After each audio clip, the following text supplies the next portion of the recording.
Estaremos hablando en esta oportunidad sobre la genética humana.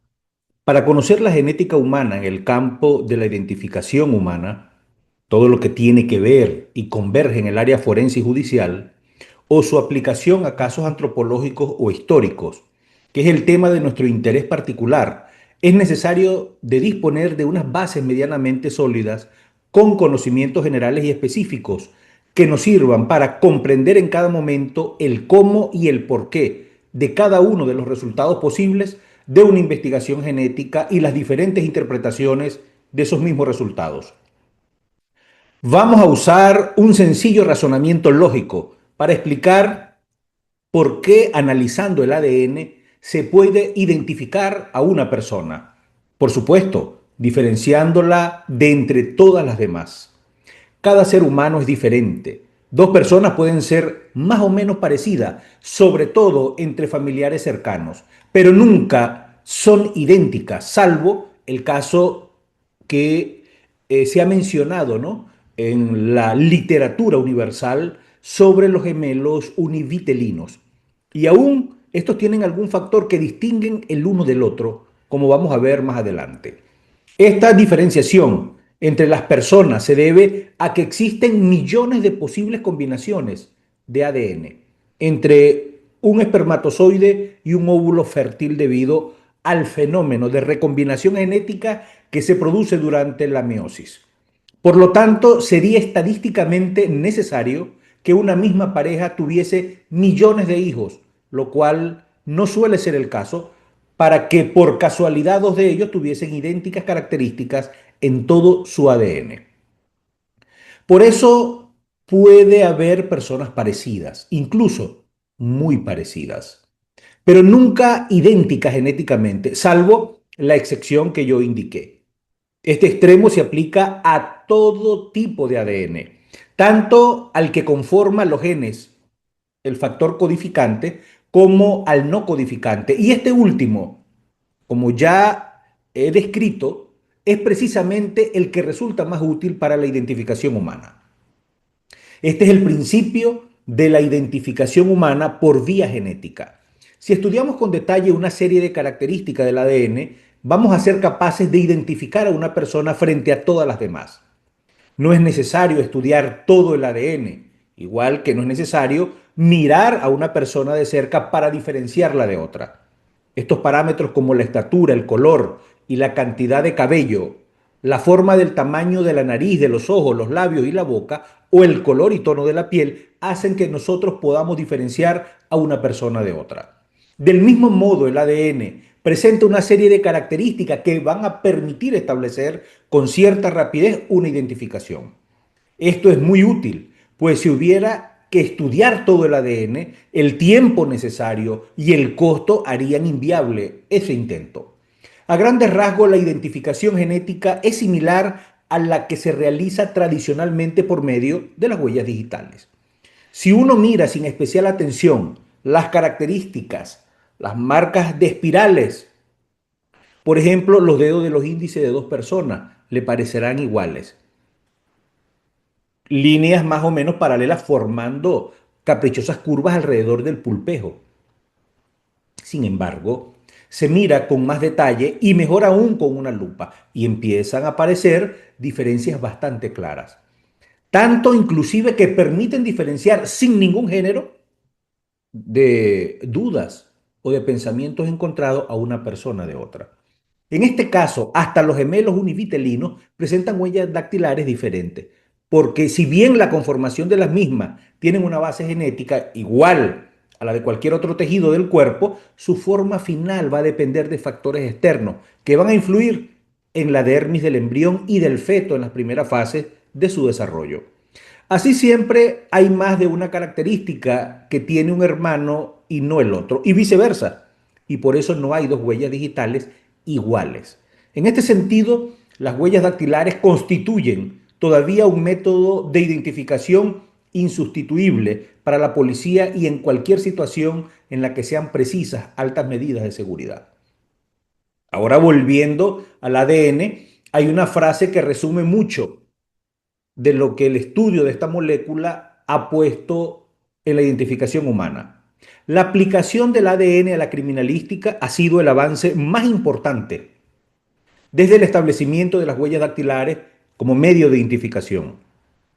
Estas palabras fueron pronunciadas en el año de 1992 por el entonces director del FBI, William Sessions. Son todas tan significativas como sinceras. En la mayoría de los crímenes violentos existe un intercambio de materiales biológicos, sangre, saliva, semen, cabello, entre el autor y los autores y la víctima o las víctimas. Entonces, podríamos decir que un análisis adecuado de estos productos lleva a la correcta resolución de la investigación criminal, mientras que un trabajo superficial o inadecuado puede representar un fracaso en las labores de la justicia.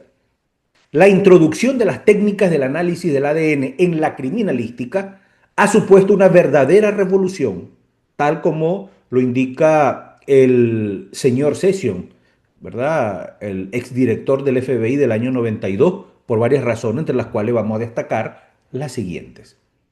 En primer lugar, el ADN de cada persona es único y convenientemente analizado va a servir para diferenciar a un ser humano de otro ser humano. La mitad del ADN, este ADN autosómico de una persona, procede de su padre y la otra mitad va a proceder de su madre. De tal modo que se pueden hacer también estudios de filiación.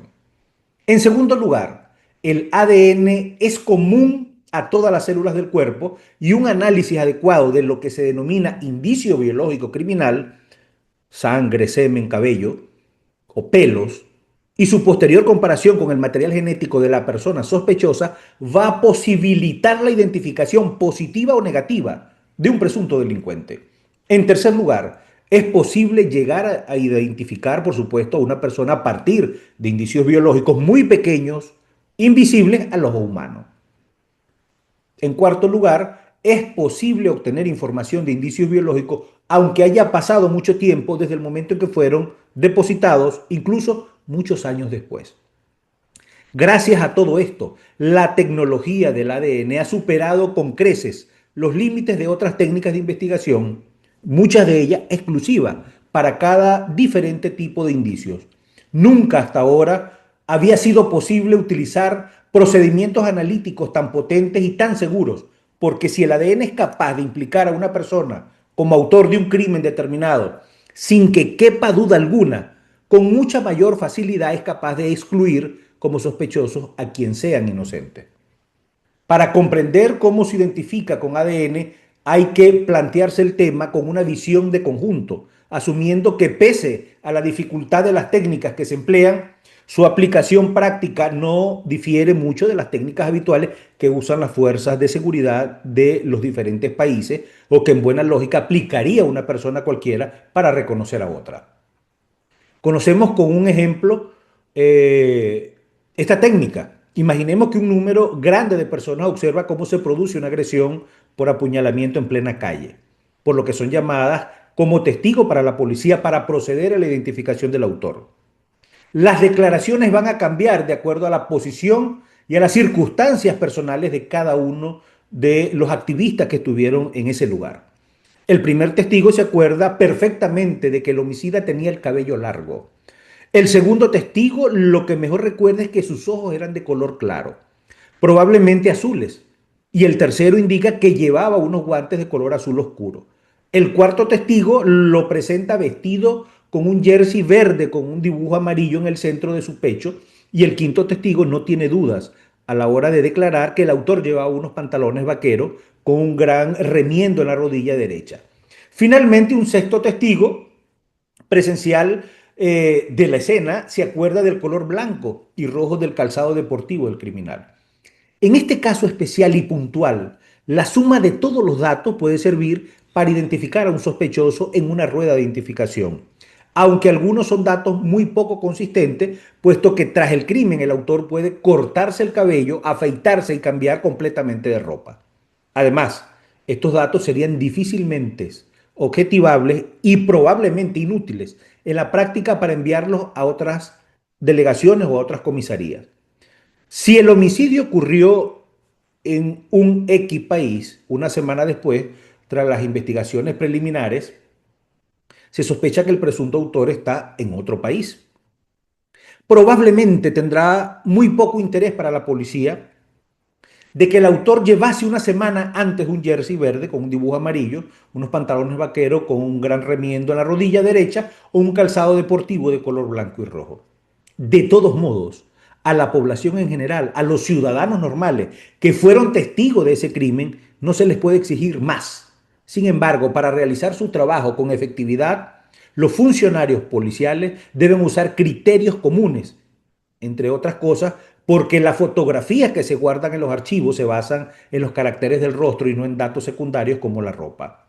Este mismo procedimiento se sigue tanto con las descripciones de las características físicas de las personas como con las huellas dactilares y el ADN. Soy Luis Bravo y nos vemos en una próxima oportunidad. No te puedes perder la segunda parte de este tema tan interesante.